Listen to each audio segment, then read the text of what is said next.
Marie Manning. Marie Manning est née Marie de Roux, à Lausanne, en Suisse, en 1821, et a commencé à travailler dans le service domestique lorsqu'elle a déménagé en Angleterre.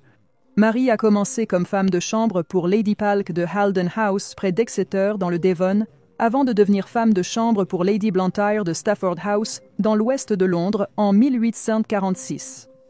Les emplois que Marie a occupés lui ont donné le goût d'un style de vie luxueux qu'elle ne pouvait tout simplement pas se permettre avec ses salaires. Ils l'ont également conduite à développer une peur de vivre dans la pauvreté. Cette soif de vie luxueuse est finalement ce qui a conduit à sa chute. Le 27 mai 1947, Marie, 28 ans, a épousé le publicain Frederick George Manning à l'église St. James à Piccadilly. Fred avait un passé tumultueux. Il avait travaillé à la construction de l'église et des chemins de fer, mais il a été renvoyé après avoir été soupçonné d'être impliqué dans plusieurs vols. Avant son mariage avec Fred, Marie voyait également un autre homme, un quinquagénaire nommé Patrick O'Connor. Patrick était un gougeur, ou un percepteur d'impôts, sur les quais de Londres, et était également un prêteur sur gage qui facturait des intérêts importants, ce qui lui a permis d'amasser une fortune impressionnante. Au début, Marie était déchirée entre les deux hommes qui ont tous deux exprimé leur demande en mariage. Fred était de son âge, mais avait une réputation moins honorable et gagnait moins d'argent. Patrick était plus âgé et buvait beaucoup, mais il était plus riche. Au final, Marie a été influencée par Fred, qui prétendait qu'il hériterait bientôt d'une grande somme d'argent. Cependant, il ne s'est pas écoulé longtemps après le mariage du couple que Marie a réalisé que l'héritage n'arriverait pas. Insatisfaite de cette relation, ou peut-être plus précisément du manque d'argent en son sein, Marie a continué son aventure avec Patrick. Il n'est pas clair comment exactement le complot de Marie a abouti. Poussée par l'argent et la cupidité, elle a élaboré un plan pour tuer Patrick O'Connor et prendre sa fortune, achetant une pelle et de la chaux vive en préparation. Le 8 août, Patrick a dîné avec Marie et Fred dans leur maison située dans un quartier du sud-est de Londres. Alors que Marie avait prévu que Patrick vienne seul, il avait amené un ami, donc le quatuor a apprécié la compagnie de chacun et a dîné ensemble. Marie a invité Patrick à dîner à nouveau la nuit suivante. Patrick l'a fait. Alors que Patrick se lavait avant le dîner, Marie lui a tiré dans l'arrière de la tête avec un pistolet. Cependant, la blessure ne l'a pas tué immédiatement, alors Fred lui a fracassé la tête avec une barre à mine. La tombe de Patrick avait déjà été creusée par le couple dans leur cuisine sous le sol en pierre de taille, et ils l'ont placé dedans, couvrant son corps de chaux vive qu'ils croyaient accélérer la décomposition de sa chair. En quelques jours, Marie était morte. Patrick était mort. Marie était allée visiter ses logements sur Greenwood Street. Elle a trompé la propriétaire, qui l'a laissé entrer dans la maison, et elle a volé ses actions de chemin de fer, ses bijoux en or et son argent avant de partir. Inquiète qu'elle ait pu manquer des objets de valeur ou de l'argent, elle est revenue le jour suivant, mais n'a rien trouvé de nouveau. 2 jours plus tard, 2 amis de Patrick sont venus le chercher, sachant qu'il avait dîné avec le couple le soir du 9. Marie et Fred soupçonnaient que ces 2 hommes étaient des policiers. Ils ont donc décidé de quitter Londres immédiatement. Cependant, Marie avait l'intention de trahir son mari tout le temps. Elle l'a envoyé vendre des meubles pour de l'argent, et pendant qu'il était parti, elle a emballé toutes les valeurs qu'elle pouvait et est partie sans lui. Au moment où le couple a fui, séparément de Londres, Patrick avait été signalé disparu, et la police a exprimé ses soupçons à propos de Marie et de son mari. En enquêtant sur la maison du couple 1 semaine après le meurtre, ils ont trouvé une pierre angulaire humide sur leur sol, qui a conduit à la découverte du corps. Marie Manning a été retrouvée à Édimbourg, où la police écossaise l'avait déjà arrêtée pour avoir essayé de vendre le stock ferroviaire de Patrick, qui était connu pour être volé. Fred Manning a été arrêté 1 semaine plus tard à Jersey, une dépendance de la couronne britannique près de la France. Il avait été vu par un homme qui le connaissait à Londres, et qui avait lu à propos des meurtres. En garde à vue, Fred a dit à la police que Marie avait tiré sur Patrick, mais qu'il avait été celui qui avait utilisé le pied de biche sur lui, disant « Je ne l'ai jamais aimé, alors j'ai fracassé sa tête avec un ciseau à déchirer ». Il n'est pas clair quel était exactement le motif de Fred pour participer au meurtre. Était-il motivé par l'argent, comme sa femme? Ou voulait-il tuer l'homme qu'il considérait comme son rival? Ou peut-être voulait-il simplement se protéger lui-même et sa femme de la prison? Le couple a été jugé à l'Old Bailey les 25 et 26 octobre 1849. Fait intéressant, selon les rapports, il a été soutenu que le jury devait inclure des personnes d'origine française et suisse par équité envers Marie. Durant le procès, les avocats de Marie et Fred ont chacun tenté de blâmer l'autre partie. Le jury a mis 45 minutes pour déclarer le couple coupable, ce qui a conduit Marie à perdre son sang-froid, à fulminer, à délirer et à jurer contre le jury et les officiels du tribunal, qualifiant les Britanniques de trompeurs et de peu fiables. Ils ont été condamnés à mort pour leurs crimes. Marie était surveillée 24 heures sur 24 pendant sa détention en attendant sa mort. Elle était considérée comme un risque de suicide, et 2 ans auparavant, une autre femme s'était pendue dans la cellule de la prison. Donc les autorités ont pris des précautions pour protéger la vie de Marie, jusqu'à ce qu'elle puisse être exécutée correctement. 3 autres femmes dormaient dans la cellule de prison de Marie avec elle. Finalement, lorsque ses ongles étaient assez longs, Marie a tenté de s'étrangler et de se perforer la trachée. Mais les 3 femmes ont travaillé ensemble pour l'arrêter. N'arrivant pas à mettre fin à sa vie, elle a écrit à la reine Victoria, qu'elle avait rencontrée par l'intermédiaire de son employeur, Lady Blantyre. Cependant, la reine Victoria a jugé sa condamnation juste et a donc refusé sa demande de sursis. De plus en plus désespérée, Marie a ensuite tenté de se réconcilier avec son mari et lui a demandé d'assumer l'entière responsabilité du meurtre. Fred a refusé. Marie et Fred Manning ont été pendus le 13 novembre 1849. C'était la première fois qu'un homme était exécuté. Le couple marié avait été exécuté ensemble en Angleterre depuis 1700. Marie portait une robe en satin noir pour son exécution, ce qui a suggéré qu'à cause de cela, le matériau est sorti de la mode pendant un certain temps après. C'est une histoire de femme colorée, mais fausse. L'exécution publique a été assistée par environ 30 000 à 50 000 personnes. Charles Dickens était l'un des participants, et il a basé l'un de ses personnages sur la vie de Marie. En résumé, Mademoiselle Hortense, une femme de chambre dans le livre Bleak House, était celle qui se tenait devant. Le meurtre de Patrick O'Connor par Marie et Fred Manning a été surnommé l'horreur de Bermondsey, et sa nature macabre a hanté la région de Londres pendant des années par la suite.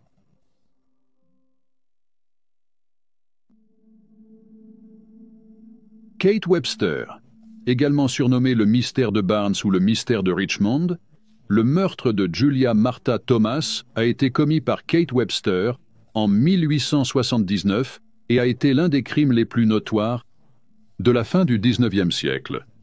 Julia Martha Thomas était une femme de 54 ans qui vivait à Richmond, une ville de banlieue du sud-ouest de Londres. Ancienne enseignante, Julia avait été veuve 2 fois. Elle était décrite comme une petite dame bien habillée et était connue pour voyager fréquemment. Alors que les voisins la voyaient comme une femme excentrique, elle n'était pas particulièrement riche, mais elle s'habillait et portait des bijoux scintillants qui donnaient l'impression qu'elle l'était. Depuis la mort de son 2e mari en 1873, Julia vivait seule dans 2 cottages de Mayfield sur Park Road, Richmond. Ce n'était pas une zone très peuplée, ce qui explique peut-être pourquoi les voisins ont mis du temps à se rendre compte du décès de Julia en mars 1879. Malgré son apparence charmante et soignée, Julia était bien connue pour être une employeuse sévère, avec des habitudes irrégulières. En conséquence, elle avait du mal à trouver des serviteurs prêts à supporter tout ce qu'elle leur lançait, la plupart ne durant que quelques semaines à la fois. Le 29 janvier 1879, Julia a embauché une Irlandaise de 30 ans nommée Kate Webster. Née Kate Lawler en 1849, les détails de la jeunesse et de l'éducation de Kate ne sont pas clairs. En décembre 1864, à l'âge de 15 ans, Kate s'est ensuite mariée à James, a été emprisonnée pour vol à Wexford avant de venir en Angleterre 3 ans plus tard, en 1867. Cependant, l'Angleterre ne semblait pas mieux convenir à Kate, car elle avait fréquemment des problèmes avec la loi. En 1868, elle a été condamnée à 4 ans de travaux forcés pour vol à Liverpool. Elle a finalement été libérée en janvier 1872 et en 1873, elle avait déménagé à Rose Gardens à Hammersmith, à l'ouest de Londres. Kate prétendait avoir été autrefois mariée à un capitaine de mer avec qui elle avait eu 4 enfants. Selon elle, tous les 5 sont morts en peu de temps, les uns après les autres. En parcourant toutes les sources disponibles, je ne peux pas confirmer si c'est vrai ou non. Mais ce que nous savons, c'est que le 18 avril 1874, elle a donné naissance à un fils nommé John W. Webster. La véritable identité du père de John est inconnue, et elle a nommé différents pères à différents moments. Certains rapports prétendent que Kate a participé à la prostitution en parallèle, et c'est ainsi qu'elle est devenue mère. Depuis la naissance de son fils, Kate se déplace souvent dans l'ouest londonien sous divers pseudonymes. En mai 1875, elle a été reconnue coupable de 36 chefs d'accusation de vol et a passé 18 mois à la prison de Wandsworth. Arrêtée à nouveau, elle a été condamnée à une année de plus en février 1877. Pendant ce temps, son fils John a été pris en charge par Sarah Creese, une femme qui travaillait comme femme de ménage pour Miss Lauder à Richmond. En janvier 1879, Sarah tomba malade, alors elle demanda à Kate de la remplacer au travail. Miss Lauder connaissait bien Julia Thomas et a donc recommandé Kate à elle car Julia avait besoin d'une nouvelle servante. Julia a embauché la femme irlandaise sur le champ, sans poser de questions sur son passé ou son caractère. Au début, il semble que le duo s'entendait bien, mais il n'a pas fallu longtemps pour que la relation entre Julia et Kate se détériore. La qualité du travail de Kate était constamment critiquée et décriée par son employeur. Et à mesure que le ressentiment de Kate grandissait, Julia se trouvait de plus en plus préoccupée par sa sécurité lorsque les deux étaient seuls ensemble. Elle essayait souvent de persuader ses amis de rester avec elle pendant que Kate travaillait. Entre cela et le fait que Kate fréquentait souvent le pub voisin, ce qui irritait la femme de 54 ans, la relation s'est complètement effondrée. Finalement, les deux ont convenu que Kate quitterait l'emploi de Julia le 28 février. Julia avait même noté cela dans sa dernière entrée de journal, où elle a écrit, a donné à Catherine un avertissement pour partir. Cependant, cela ne s'est pas passé comme prévu. Kate a convaincu Julia de la garder pendant 3 jours supplémentaires jusqu'au 2 mars. Ce jour-là, Kate devait revenir et aider Julia à se préparer pour le service du soir à l'église. Mais Kate est rentrée tard, ayant de nouveau visité le pub local. Les deux femmes se sont disputées et Julia est arrivée au service très agitée. Elle a raconté comment son serviteur l'avait mise en retard et que Kate avait, je cite, « piqué une terrible colère après avoir été réprimandée ». La femme plus âgée est rentrée chez elle vers 21h et a de nouveau confronté Kate. Selon les aveux ultérieurs de Kate, lors de cette dispute, elle a jeté Julia du haut des escaliers. Et pour l'empêcher de crier, ce qui pourrait conduire à l'arrestation de Kate, elle a décidé d'étrangler à mort la femme de 54 ans. Malgré le bruit sourd entendu par les voisins, cette fois, ils l'ont ignoré. Cependant, les choses ont pris une tournure glaçante après cela, car Kate a décidé qu'elle devait démembrer le corps pour pouvoir le dissimuler. Elle a utilisé un rasoir, un couteau à découper et une scie à viande pour découper le corps en morceaux, avant de faire bouillir les parties du corps et de brûler les os dans l'âtre. Au cours des jours suivants, Kate a consacré son temps à nettoyer la maison et les vêtements de Julia. Elle a sinon continué sa journée comme si rien ne s'était passé. Il semblait que la jeune femme ne montrait aucun remords pour ce qu'elle avait fait alors qu'elle commençait à emballer les restes de Julia. Kate a mis les restes dans 2 boîtes, mais la tête et les pieds de Julia ne rentraient pas.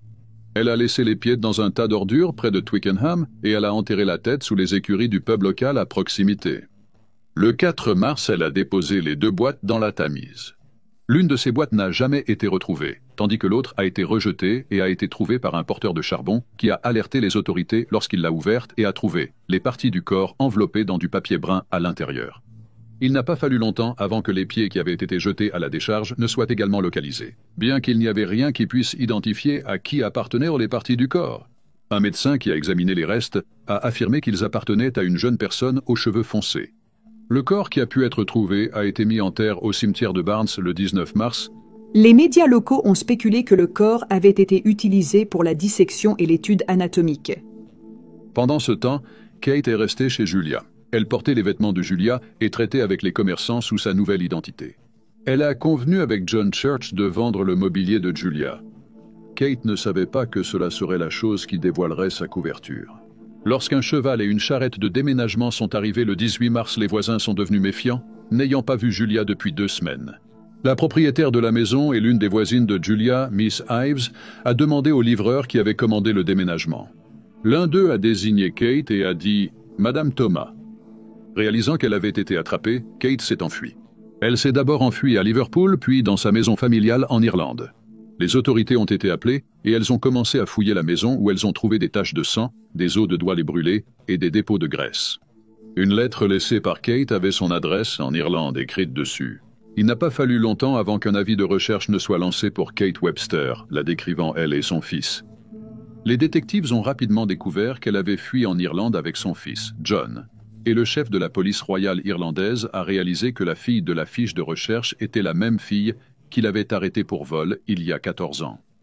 Kate a finalement été arrêtée le 29 mars. L'oncle a refusé d'héberger son fils après avoir appris son crime. Et donc, les autorités l'ont envoyé à l'atelier local jusqu'à ce qu'une place puisse être trouvée pour lui dans une école industrielle. L'affaire de Julia Thomas a éclaté. Les médias étaient en ébullition alors que l'histoire se déroulait sous leurs yeux. Et les gens se sont rendus à Richmond pour voir le cottage où tout s'est passé. Avant son procès, Kate avait tenté d'impliquer John Church, l'homme qui allait acheter les affaires de Julia, et aussi son ancien voisin, un homme nommé Porter. Cependant, les deux hommes avaient des alibis solides, ce qui les a disculpés. Pendant le procès, qui a eu lieu à l'Old Bailey le 2 juillet, une fabricante de bonnets s'est présentée et a déclaré que la semaine avant le meurtre, Kate lui avait dit qu'elle avait l'intention d'aller à Birmingham pour vendre des biens, des bijoux et une maison que sa tante lui avait laissée. Cela a laissé l'impression que le meurtre de Julia Thomas était prémédité et non accidentel comme Kate l'a prétendu plus tard. Kate a plaidé non coupable, et sa défense a souligné que les preuves contre elle étaient circonstancielles et qu'elle était une mère dévouée incapable de tuer qui que ce soit. Cependant, l'impopularité de Kate et son comportement impassible n'ont pas impressionné le jury qui l'a déclarée coupable en 1 heure et 15 minutes après un procès de 6 jours. Avant son exécution, Kate a fait 2 déclarations, dans l'une desquelles elle a impliqué un homme nommé Strong, le supposé père de son enfant, qu'elle a ensuite dit l'avoir conduite à une vie de crime et avoir participé au meurtre. Kate a également essayé d'éviter sa peine de mort, prétendant qu'elle était enceinte, mais cela a été rejeté. Puis, le 28 juillet, Kate a rétracté toutes ses accusations, disculpant définitivement Porter, Church et Strong de toute implication. Et elle a assumé seule la responsabilité du meurtre et du démembrement de Julia Thomas. Kate a été pendue à la prison de Wandsworth le 29 juillet 1879 et a été enterrée dans une tombe anonyme dans l'une des cours d'exercice de la prison. Kate n'était que la 2e personne pendue à la prison, et parmi les 135 personnes qui y sont venues pour mourir, elle était la seule femme. Le cottage où les événements se sont déroulés est resté inoccupé jusqu'en 1896. Les gens ont simplement refusé d'y vivre après le meurtre. Même lorsque les nouveaux locataires sont arrivés et se sont installés dans le vieux cottage, il était difficile de trouver des serviteurs et ils étaient très réticents à prendre des emplois là-bas. De manière intéressante, d'une manière un peu macabre, des objets qui avaient autrefois appartenu à Julia ont été vendus aux enchères, y compris le couteau qui l'avait démembré et le cuivre qui avait bouilli le corps. Certaines personnes ont pris de petites pierres et des brindilles du jardin comme des souvenirs morbides. En octobre 2010, Kate a été pendue à la prison de Wandsworth. Le crâne de Julia a été trouvé par des ouvriers qui effectuaient des travaux de construction pour Sir David Attenborough. Il avait été enterré sous les fondations du pub depuis que Kate Webster l'y avait caché dans les années 1870. Il y avait aussi une histoire effrayante liée à l'histoire de Julia, qui dit que Kate a offert des pots de graisse corporelle de la vieille femme à un tenancier de pub, des voisins et des enfants, prétendant que c'était du saindoux. Ceci n'est pas prouvé, mais c'est une pensée effrayante néanmoins.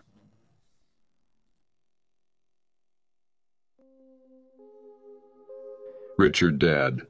Né à Chatham, Kent, le 1er août 1817, Richard Dadd était un peintre anglais renommé connu pour ses représentations de fées et d'autres sujets surnaturels. Ses œuvres les plus populaires ont été créées lorsqu'il séjournait à l'hôpital de Broadmoor, mais l'histoire de comment il est arrivé là est à la fois tragique et effrayante en même temps. Richard était né d'un chimiste nommé Robert et de sa femme, Mary, et était l'un des 7 enfants. Il a perdu sa mère à l'âge de 7 ans et son père s'est remarié par la suite. Enfant, Richard a fréquenté l'école King à Rochester. Ses compétences en dessin sont devenues évidentes très rapidement et dès un très jeune âge. Lorsqu'il a eu 20 ans, il a fréquenté l'Académie royale des arts. En 1840, 3 ans après, Richard a reçu une médaille pour son talent en dessin d'observation. À un moment donné, au début de sa carrière, on note qu'il a également fréquenté l'Académie des arts de William Dadson. Puis avec d'autres artistes importants de l'époque, comme Augustus Egg et William Powell Frith, Richard a fondé ce qui était connu sous le nom de The Clique, un groupe de jeunes artistes anglais ambitieux qui préféraient la peinture de genre à l'art académique de haut niveau. Ils partagèrent la conviction que l'art devrait être jugé par le public et non par sa conformité aux idéaux académiques. Parmi tous ces artistes talentueux qui faisaient partie du groupe, Richard était largement considéré comme le talent principal. En juillet 1913, Richard a reçu le prix Nobel d'art. En juillet 1842, Sir Thomas Phillips, un avocat et politicien gallois, l'a choisi pour l'accompagner comme dessinateur lors d'une expédition à travers l'Europe et le Moyen-Orient, visitant la Grèce, la Turquie, la Syrie et l'Égypte. En novembre de la même année, ils ont passé 2 semaines en Syrie du Sud, passant de Jérusalem à la Jordanie et revenant à travers le désert d'Engadi. Puis, à la fin de décembre, alors qu'il remontait le Nil en bateau, Richard a subi un changement de personnalité drastique. Devenant délirant et de plus en plus violent, il prétendait être surveillé par quelqu'un qui essayait de lui faire du mal. Et tandis que le duo remontait le Nil, ils discutaient de religion et des dieux égyptiens. Lorsqu'ils sont arrivés à Paris, leur dernier arrêt, Richard a fini par rentrer seul à la maison. Dans les peintures de la galerie, il a vu des cornes démoniaques et des messages occultes. Son comportement étrange et déroutant avait la plupart de ceux qui l'entouraient pensant qu'il souffrait d'un coup de soleil ou d'une sorte de crise mentale. Lorsque Richard est rentré chez lui au printemps 1843, on lui a diagnostiqué un esprit dérangé. Sa famille l'a accueilli pour qu'il se rétablisse dans le village rural de Cobham, Kent. Le 28 août de cette année-là, Richard et son père ont pris un verre ensemble, puis ont décidé de faire une promenade vers 21h.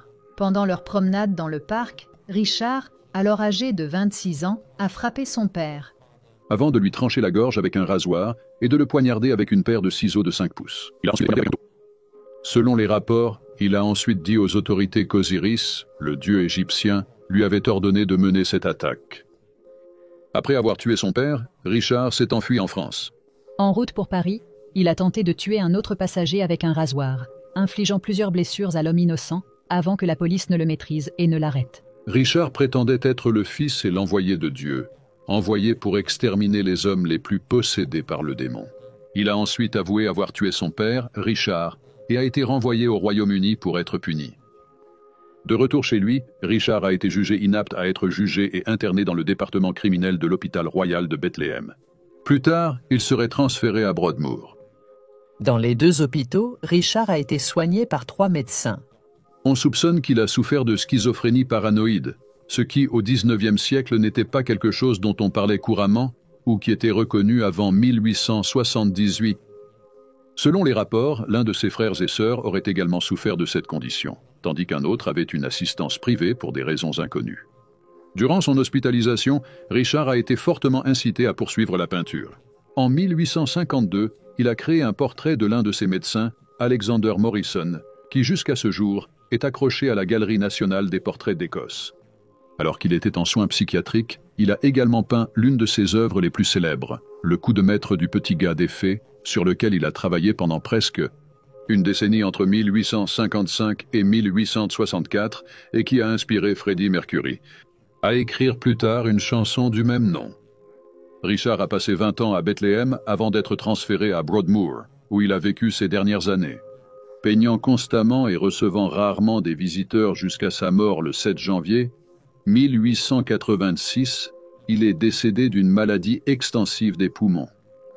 Cependant, le meurtre et l'agression qu'il a commis auparavant, avant ses séjours en soins psychiatriques, n'ont pas été oubliés pendant qu'il était à l'hôpital. Selon les médecins, Richard parlait du meurtre comme s'il avait été parfaitement exécuté, son histoire était théâtrale et son humeur sans regret. Il était également connu pour s'en prendre à d'autres détenus et insister sur le fait que le fils d'Osiris habitait dans son corps, mais il s'excusait pour ses éclats de colère par la suite. Les médecins ont noté qu'il devenait moins violent avec l'âge, mais qu'il continuait à souffrir de ses illusions jusqu'au jour de sa mort. Et voilà les faits. Veuillez laisser un commentaire ci-dessous avec vos propres théories et spéculations, et n'oubliez pas d'aimer cette vidéo et de vous abonner pour soutenir la chaîne. Si vous avez encore faim de contenu sur les crimes réels, vous pouvez consulter le podcast Cold Case Detective en suivant le lien ci-dessous. Merci d'avoir regardé. Restez alerte, restez en sécurité, et je vous verrai la prochaine fois.